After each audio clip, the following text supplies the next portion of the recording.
دوسرا آپ نے فرمایا کہ کیا سورج گرہن یا چاند گرہن کا انسانی زندگی پہ کوئی اثر مرتب ہوتا ہے؟ تو ایسا کچھ بھی نہیں ہے۔ حضرت ابراہیم جو سرکار کے صاحبزادے ہیں، ان کا انتقال ہوا تو کسی نے کہا کہ یہ سورج گرہن بھی تھا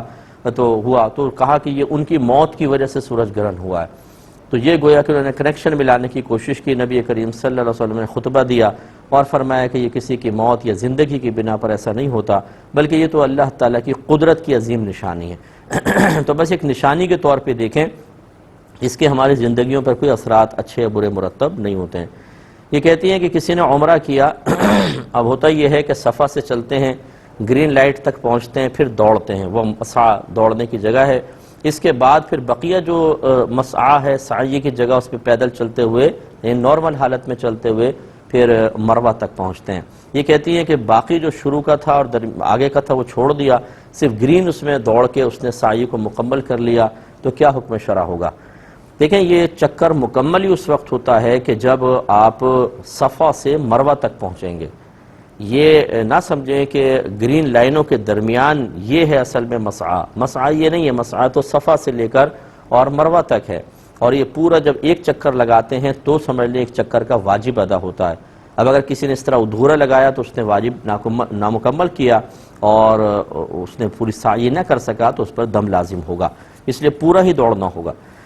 یہ کہتے ہیں کہ کسی نے 3-4 بار 3 جگہ کچھ عمرے کیے تو ٹنڈ بار بار کروائی، تو اس نے 3-4 جگہ سے بس کٹ لگوا لی اور باقی نہیں کر رہا تھا، تو کسی نے اس کو سمجھایا کہ اس طرح کرنے سے غالباً آپ احرام کی پابندی سے باہر نہیں ہوں گے۔ تو اس نے کہا کہ بھائی کیا بار بار گنجا ہو کے اپنے بھیجا باہر نکلوا لوں؟ تو اس طرح کے جملے کہنے کا کیا شرعی حکم ہوگا؟ دیکھیں، یہ ہمارے ہاں جہالت بہت زیادہ ہے، اللہ تعالیٰ معاف فرمائے کہ ہمیں عبادات کا شوق بہت زیادہ ہے۔ شوق ہے، میں آپ کو یہ لفظ کہہ رہا ہوں، اللہ معاف فرمائے، ہر ایک کو نہیں ہوتا، ہر ایک بعض اللہ کی رضا کے لیے بھی جاتے ہیں، لیکن شوق بہت ہوتا ہے۔ اب اس شوق کے اندر جب ہمارے نفس کے خلاف کچھ چیزیں ہو رہی ہوتی ہیں تو اس پر ہم ہائپر بھی ہوتے ہیں، یہ شوق کی علامت ہوتی ہے۔ لڑائی جھگڑے بھی کرتے ہیں، گالی گلوچ بھی کرتے ہیں، گریبان بھی پکڑتے ہیں، اور اسی طریقے سے پھر اللہ تعالیٰ کی جو شرعی پابندیاں قائم کردہ ہیں ان پہ تانہ زنی بھی کرتے ہیں، ان کے خلاف اللہ میں بغاوت بھی اٹھاتے ہیں۔ تو پھر کیوں گئے تھے آپ کو؟ اگر وہاں پر آپ کو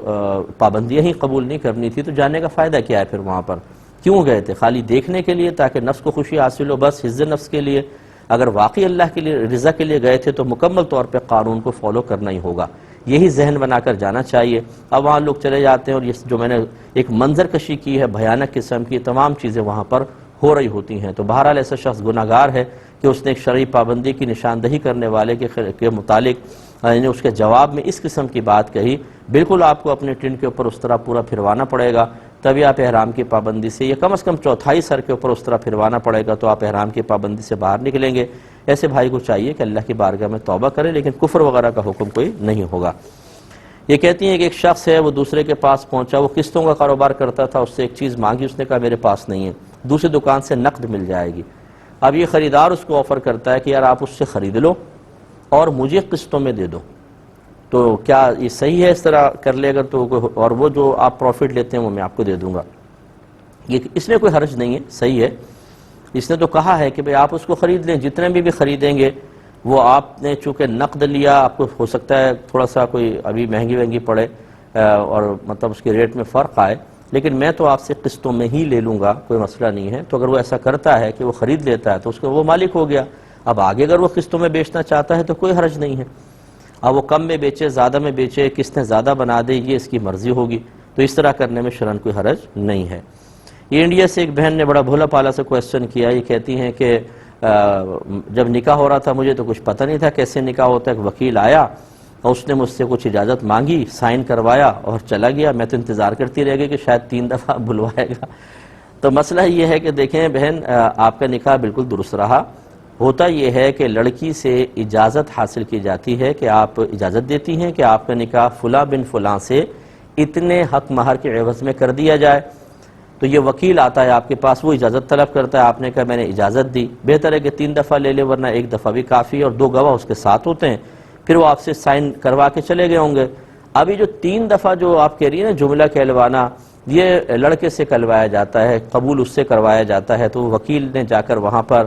یہ کسی قاضی صاحب کو کہا ہوگا یا خود کہا ہوگا کہ میں اپنی موکلہ، آپ ان کی موکلہ ہو گئیں، تو میں اپنی موکلہ فلانا بنت فلاں کا نکاح آپ سے اتنے حق مہر کے عوض میں کرتا ہوں، آپ نے قبول کیا؟ لڑکا جواب میں کہے گا قبول کیا۔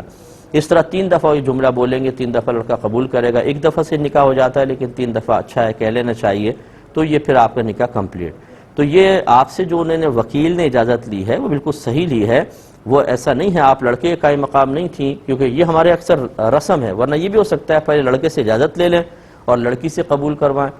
تو اس لیے بالکل گھبرائیں نہیں، اور آپ نے جو کہا کہ میری یادداشت میں بھول جاتی ہوں چیزیں، پھر اچانک مجھے یاد آتی ہیں تو وہ پریشان کر دیتی ہیں، تو اسی طرح آپ کے نکاح کے معاملے کو 2-2.5 سال بعد، یا بلکہ 16 میں آپ نے کہا 2-2.5 سال بعد اچانک آپ کو یاد آیا اور آپ نے کہا ارے یہ تو نکاح ایسا ہوا تھا، پتہ نہیں ہوا کہ نہیں ہوا، اور آپ گھبرا گئیں، تو یہ اس وقت تک ہوتا رہے گا جب تک آپ اس اپنی کم علمی کو ختم کرنے کے لیے باقاعدہ علم نہیں سیکھیں گے۔ میرے اس پروگرام کو اس 4 اگست کو تقریباً 15 سال کمپلیٹ ہو گئے ہیں، 15 سال سے پروگرام چل رہا ہے، اور کتنے پروگرام میں نے سال میں کیے ہوں گے آپ اندازہ کر لیں، 15 سال، اور اس 15 سال تک میں یہی آپ کو تلقین کرتا رہا ہوں کہ علم سیکھیں، علم سیکھیں، علم سیکھیں، لیکن نہیں سیکھتے ہیں، اور نہ سیکھنے کی بنا پر قدم قدم پر غلطیاں کرتے ہیں، گناہ کبیرہ کے مرتکب ہوتے ہیں، ذہنی اذیتوں میں مبتلا ہوتے ہیں۔ جیسے بھی بچی نے وہ طلاق کا مسئلہ پوچھا، اب ہو سکتا ہے ان کا اپنا مسئلہ ہو، بیچاری بچی بہت ڈسٹرب ہے، ایک سے پوچھا وہ کہتے ہیں طلاق ہو گئی، دوسرے سے پوچھا نہیں، وہ کیا کرے؟ شوہر جو ہے وہ چونکہ نہ والدین نے تربیت کی، نہ ان کو علم سکھایا، نہ لڑکی کو سکھاتے ہیں، نہ لڑکے کو، شادیاں کر دیتے ہیں، اب ان کے منہ سے الفاظ نکلتے ہیں، بیسکس پتہ نہیں ہوتی، بعض تو 3 طلاقیں دے کر سال ہر سال سے ساتھ رہ کر گناہ کر رہے ہیں، بعض ایسے طلاق نہیں ہوتی جدائی کروا دیتے ہیں، بچیوں کو لے جاتے ہیں کہ یہ طلاق ہو گئی ہے۔ یہ سب ہے کم علمی اور جہالت کا نتیجہ۔ کم و بیش 1,24,000 انبیاء علیہ السلام اس جہالت کو ختم کرنے کے لیے ہی بھیجے گئے تھے۔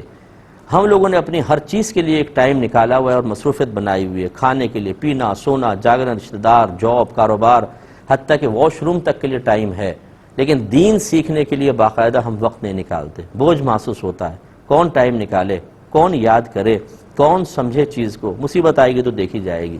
کتنے لوگ ایسے ہیں جن کو یہی نہیں پتا کہ مجھے کیا کیا سیکھنا ہے، اور اس کم علمی کی بنا پر وہ ہزارہا گناہ کر رہے ہیں۔ ایک بہن نے مجھے بھی میسیج کیا، میں نے انہوں نے بڑا سطحی قسم کا کوسچن کیا، تو میں نے کہا یہ دین آپ کو سیکھنا چاہیے تھا، یہ نہ سیکھنے کا نتیجہ ہے۔ انہوں نے کہا میرا آپ کا پروگرام دیکھ لیتی ہوں یہی کافی ہے مجھے، میں نے ان کو کہا کہ آپ آن لائن کورسز کر لیں، مجھے اتنا ہی کافی ہے کہ میں آپ کو بس فالو کرتی ہوں۔ یعنی سننے کے لیے لوگ تیار نہیں ہیں، سمجھنے کے لیے تیار نہیں، اس میں ہمارا کون سا ذاتی فائدہ ہے؟ آپ یہ کریں گے تو آپ اپنی نسلوں کو سمجھا سکتے ہیں، اپنے بچوں کو سمجھا سکتے ہیں۔ آپ کے ساتھ کوئی حادثہ نہیں ہوا تو ضروری نہیں ہے کہ آپ کی بیٹی یا آپ کے بیٹے کے ساتھ نہیں ہوگا، ہو سکتا ہے وہ حرام کی زندگی بیچارے گزارتے رہیں 20-20 سال، 30-30 سال، اور کارنامہ کون کر کے گئے ہوں گے؟ والدین، کہ نہ انہوں نے خود دین سیکھا نہ اپنے بچوں کو سکھایا۔ اس میں ہمارا نقصان ہے،